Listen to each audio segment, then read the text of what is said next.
All right. Oh, it's so good to be here. It's funny, like the first few days of being on a time change, I don't know if you guys do this, but I do this. Like, well, I was up at 4, I was up at 5, the old 4 o'clock. And Annie was like, well, were you up at 3:30? The old 2:30? It's like, no, I slept way in. Wow. Well, from 3:30. All right. Ear protection. I highly recommend it if you play in a band. All right. Well, today, welcome to our 4th Sunday in the Rainbow series, Grace and Grit edition for 2021. I chose Grace and Grit because it is with Grace and Grit that we will move forward through the massive amount of collective uncertainty. You may not experience uncertainty a lot in your own life, but when it's experienced on a big scale, like countrywide or citywide, we tend to still be affected by it. So Grace and Grit remind us that we don't have to be, right? We have what it takes to just like move on through. With Grace and Grit, we call forth courage and fortitude. And this is how we move into the laboratory of our soul. Like from the soul. When we're working from the laboratory of our soul, we're calling forth our divine nature. We see possibilities. We see potential. We see what we're capable of. We know that we can call forth more good. We're calling forth God into our life. And then we change here. We change here, so no matter what's going on out there, we become that person who just moves on through it all. But without grace and grit, we might get stuck in fear. And then we're looking out there, well, that has to change. That has to go back to normal. When's everything going to go back to normal? Like, I just want life to go back to normal. But when we do that, we're often doing that from the prison of our own shadow. And our shadow, we are just not at our best when we are in our shadow. We're not ourselves at all when we are in our shadow. And it projects every bad experience we've ever had from our history, brings it into the present moment. So we're making all of our choices based on the bad things that have happened before, and we're making our choices based on like, how do I avoid pain? How can I avoid suffering? So all of our focus is outside of us. We're not walking in faith, we're walking in conditions. So the Rainbow series, Grace and Gratitude, Grace and Gratitude, and that too, that's really good. Grace and Grit, we are shining a light into the laboratory of our soul. We are making choices from our soul. And that is how we change things in our life. So far, we have gone through what we're doing is, the Rainbow series is we're going through the 7 foundational chakras. I know now there are more chakras, but it's cool, because when I learned about them back in the 90s, it's like we had 7 and possibly an 8th one. But now it's like, oh yeah, there are 14, there are 25. Like we're spiritually, like things are changing for us spiritually now too. But we started in our root chakra. And here it's our foundational chakra. It's where we get our sense of belonging. But we can move into our shadow if at some point, usually when we're younger, we're not accepted for who we are. So we move into the shadow, it's called the hubris, which is an arrogance. But really what that shadow is about is I am not enough. I'm not enough. Then we went to the 2nd chakra, the sacral chakra. The shadow there is I don't have enough. Because when we don't feel like we are enough, we're always looking for stuff to bring in, right? To fill in the blanks where we're not enough. It's like, well, I'll just get one more thing and then I'll be better. Then we go into the solar plexus, our 3rd chakra, and the shadow there is entitlement. Now the graces, respectively, are reverence, then seeing all, that all is the all, that God is all things, and then piety, being committed to seeing the wonder of God in all things, how it's moving in all things. And then the grace of understanding, where we stop focusing on our shadow, we stop focusing on the pain we've experienced, and instead we focus on the wonder that is God. That is what moves us forward. So today we are into our heart chakra. I'm excited about this one. Excited about all of them. But the heart chakra is the powerhouse of the human energy system. It mediates between our first 3 chakras, which govern the body, and then the last 3 chakras, which govern our spiritual nature. And what it does is it just brings everything together. We are a spiritual being in a body, but our purpose here is to call forth our divinity into our physicality. Call forth the joy, call forth the love, call forth the creative expression in how we live our lives. But we're not here to just sit on a mountain all by ourselves and just meditate all the time and just feel like a spirit again. We're already, all of us, enlightened at the level of our soul. We're here to have this experience being in this body, calling it all forth through our life and how we live our life. The shadow of the heart chakra is wrath. It is wrath. And you never just think that you're capable of wrath, really, right? So what I learned from Carolyn Mace, wrath is vengeful anger. It's vengeful anger. Anger on its own is not a bad thing. Anger on its own, we see something that needs to be changed. We see something that needs to be addressed, and then we move to action. Now, as we are taking action, our anger dissipates. But if we are in wrath, that's because we're already in the shadow of the first chakra. I'm not enough. The shadow of the second chakra. I don't have enough. And the shadow of the third chakra. Why do bad things happen to me? I deserve to have good things happen. What's going on here? So now we get into the heart, and wrath is punishing.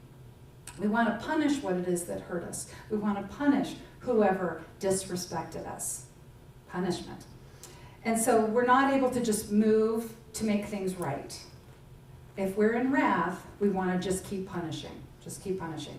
When we have a wrathful heart, what happens is we have to keep looking for reasons why this person or circumstance or a store needs to be punished. We have to keep looking for all the things that are wrong so that we can feel justified, right? If somebody does something and they betray you, what happens is the mind will keep finding evidence that this person is a bad person, so you can stay wrathful. We just keep finding fault. Wrath shuts down our heart, just shuts us down. We stay angry, and we will actually fight against forgiveness.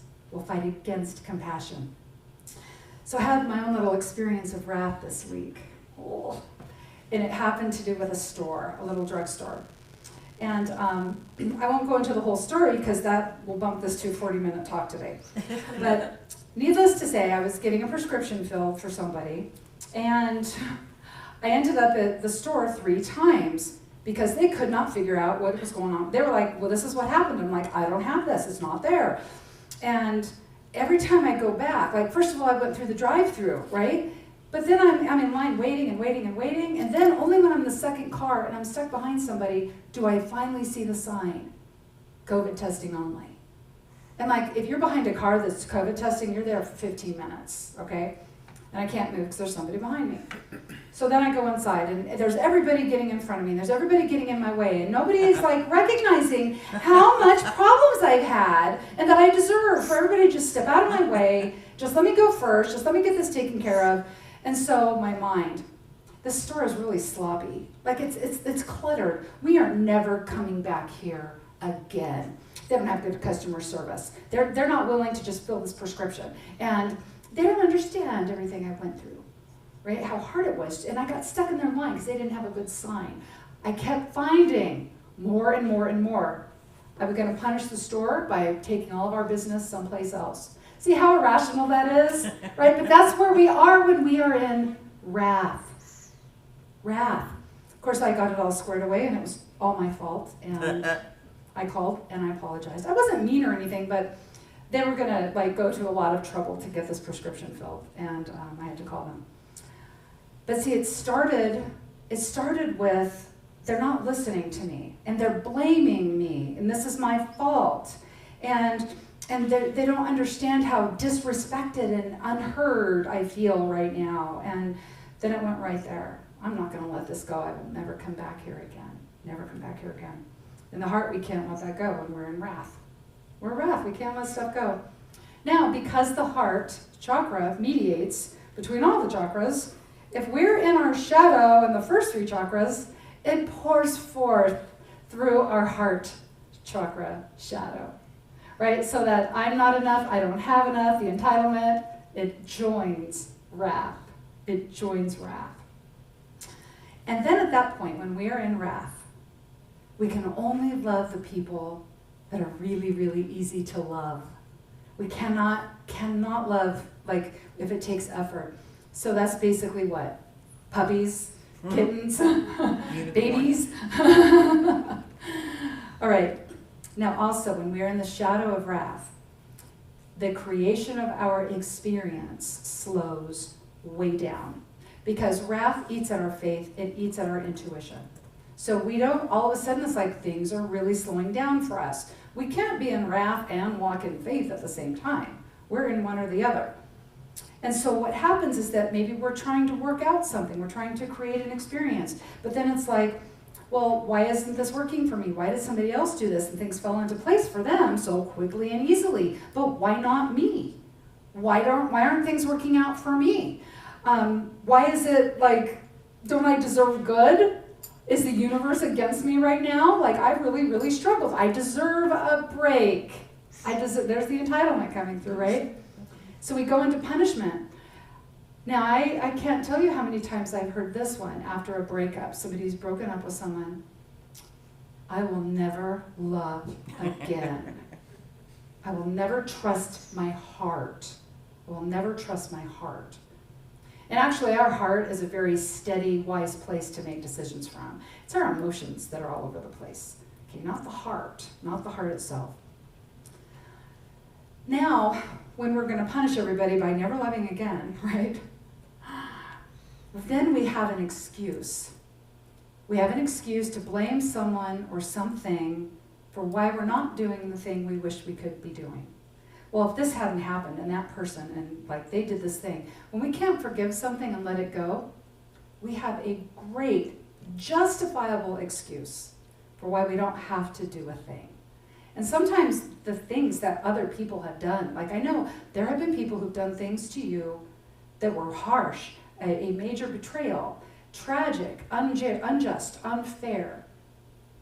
But still, when we stay stuck in that, we stay stuck in the pain and the blame, so we cannot tap into our intuition. We're not moving forward. We're not in the laboratory of our soul. We're in our shadow. Now, when I was looking for a story about wrath, when I think about wrath, like I'll think of Kali, the goddess, but mostly I think about weather. Like you think about the wrath of a storm, right? The wrath of Mother Nature, and then intense things that happen in nature like cyclones and tornadoes and hurricanes. I've even heard like quotes that he faced the wrath of the sea. Like a storm, a big storm at sea, that like fits the idea of wrath or a maelstrom. So then I looked at the Bible. All the stories about wrath, they're all God. God's wrath. God's wrath. Okay, now here's the thing. Like, we're unity, folks. And in unity, in New Thought, God's not a person that has the qualities of humanity, like jealousy and pettiness and wrath. God is a divine consciousness, and then the substance that created all things. And it's urge to keep creating through each of us. That many New Thought teachers call that urge to keep creating. They call that love. God is the grace that is given to each of us, right? Whatever it is we need right in this moment, that is what grace brings to us. That has nothing to do with wrath. So I looked at it metaphysically. Metaphysically, the Apostle Paul talks about it in the book of Romans. He says, the good of God is revealed through faith. The wrath of God is revealed from heaven against all the iniquity of men who unjustly suppress the truth. It's in faith we are calling forth all the good. We're calling forth all the qualities of God. But to be unjustly suppressing the truth, that's when we are living from lack consciousness. That's living from limitation consciousness. That's living from a feeling of unworthiness, because that's not the truth of who we are. We're suppressing the truth when we decide to buy into this idea, I'm not good enough, I don't have what it takes, nobody's ever going to help me get this done, I'm a failure. That's the lie. That's the iniquity of suppressing the truth. And what wrath does is it just breaks it all down.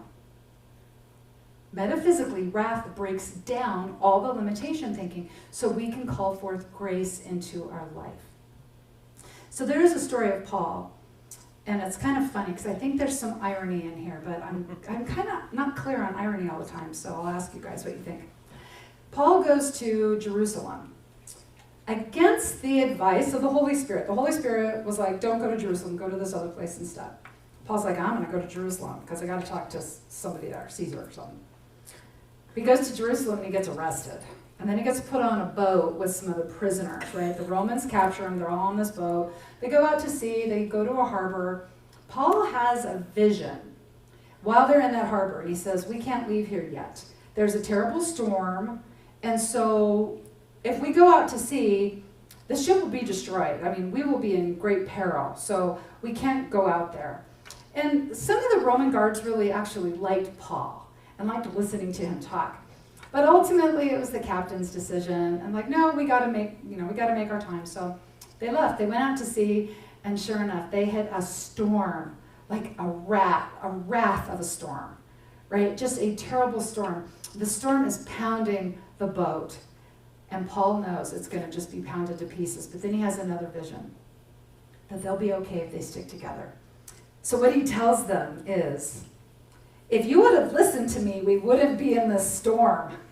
That's like the first thing he says. So I'm like, well, if you would have listened to your guidance, you wouldn't have even been in Jerusalem, right?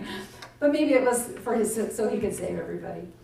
So he does say that. You should have listened to me. But then he follows up with, but we'll be okay. Stay in faith.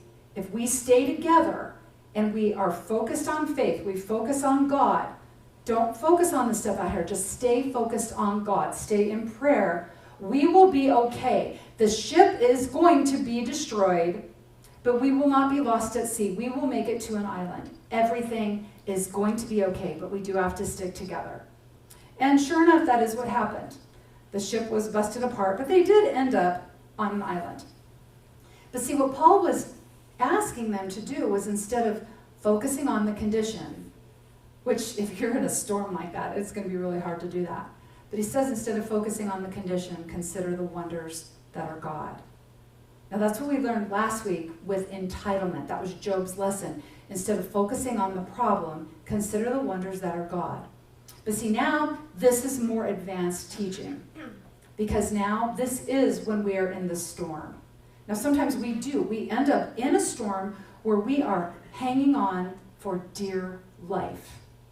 We're hanging on for dear life. How are we supposed to focus on the wonder that is God when we have got these terrible things happening in our life? These challenging things, these horribly stressful things. How do we do that? And it is with the grace of fortitude. The grace that comes with this chakra is the grace of fortitude. Fortitude gives us the strength to bear up calmly and to keep going, to endure, and to believe what other people cannot believe. Paul talks about fortitude. He calls it pressing forward because he's talking about pressing forward to his goal.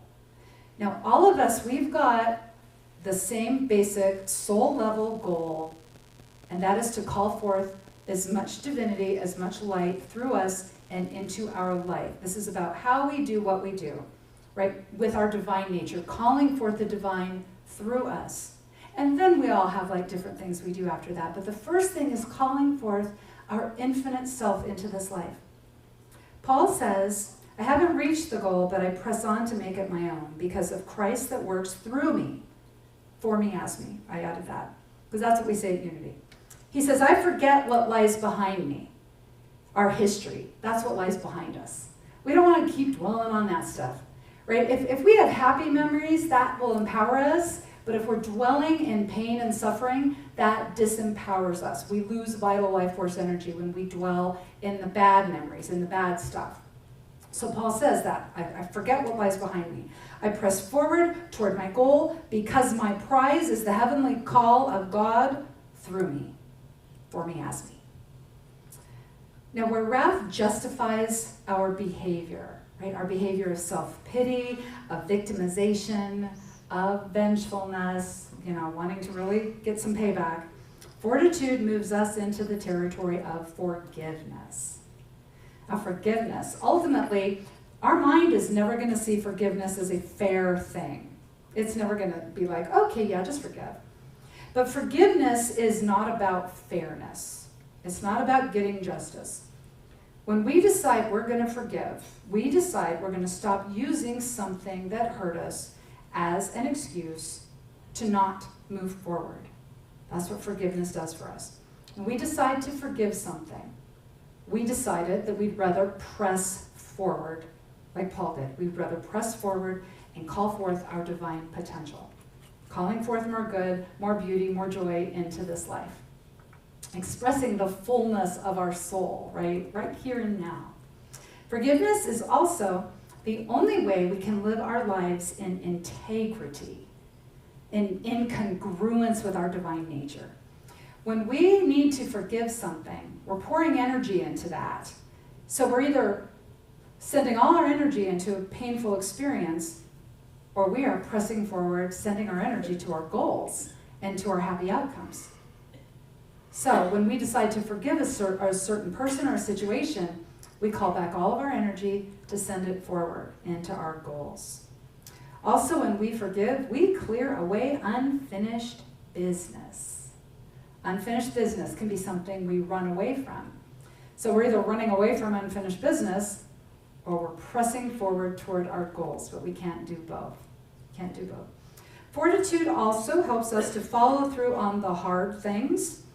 When we think that change is not happening fast enough, when we think that something is wrong, we think that we are not doing it right, that everybody else seems to get it, but we can't seem to get it, fortitude is what helps us to still stand in faith and stick to the process, even when doing our very best seems like it's not quite getting us there.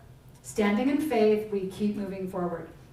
Fortitude helps us when our little saboteur who sits here on our shoulder, our little saboteur, little me, little isolator, our adversary, whatever you want to call it, it's sitting here shouting, you can't do that, you're not good enough, you're not smart enough, honey, you're not tall enough, you don't have enough money. Now, if you do that, people are going to just be like, you're going to be humiliated.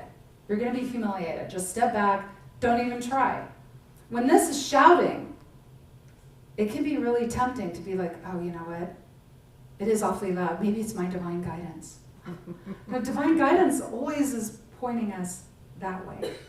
Divine guidance is not ever going to say, well, remember that one time back there? It's not going to bring that up because that doesn't exist anymore. Every time we move through chaos, every time we want to move out of our comfort zone into a new experience, we've got to move through that chaos. Fortitude helps us to get through that, right? Where everything just seems crazy, right? Where we were in our comfort zone, now we want to have this new experience. Getting from here to there, though, there's going to be a lot of things that come up. Our saboteur will try to talk us out of things. We're going to be worrying about the next thing to do. But the thing is when we move through from here to here, when we go through the chaos, when we move through the challenge, we actually become a little different physically, along with we expand our conscious because we've become now a person who handled this challenge. And now we've expanded our comfort zone. But also on the physical level through our endocrine system, we're changing a little bit there physically too, to become this person out here that handled the challenge. We're basically changing from one version of ourselves into another version. The next brightest version of ourselves is what we're doing. I know that this example is used a lot in metaphysical circles, but the butterfly, right? The butterfly, it goes through a transformation, right? It's a caterpillar, and it transforms into a beautiful butterfly. If you cut into its chrysalis halfway through the process, you don't find a caterpillar in there, and you don't find a butterfly in there. You find the chaos. Because it's basically the caterpillar completely breaks down to become something new. Now the caterpillar gets to sleep through this process, and we don't. We have to experience the breakdown. Okay, the breakdown of everything changing in our lives so we can go from this person to becoming the next brightest version of ourselves.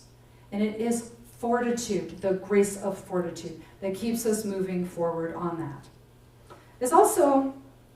Fortitude is also what gives us the strength to give up the behaviors that harm ourselves, right? That harm us. When we're in our first shadow, right? I'm not good enough, so I'm going to just need to be right all the time to prove to everybody how great I am. When we're in the second shadow, I don't have enough, and so I'm going to have these different addictions to try to make myself feel better because nothing seems to work, right? Our needing justice, the entitlement of our third chakra.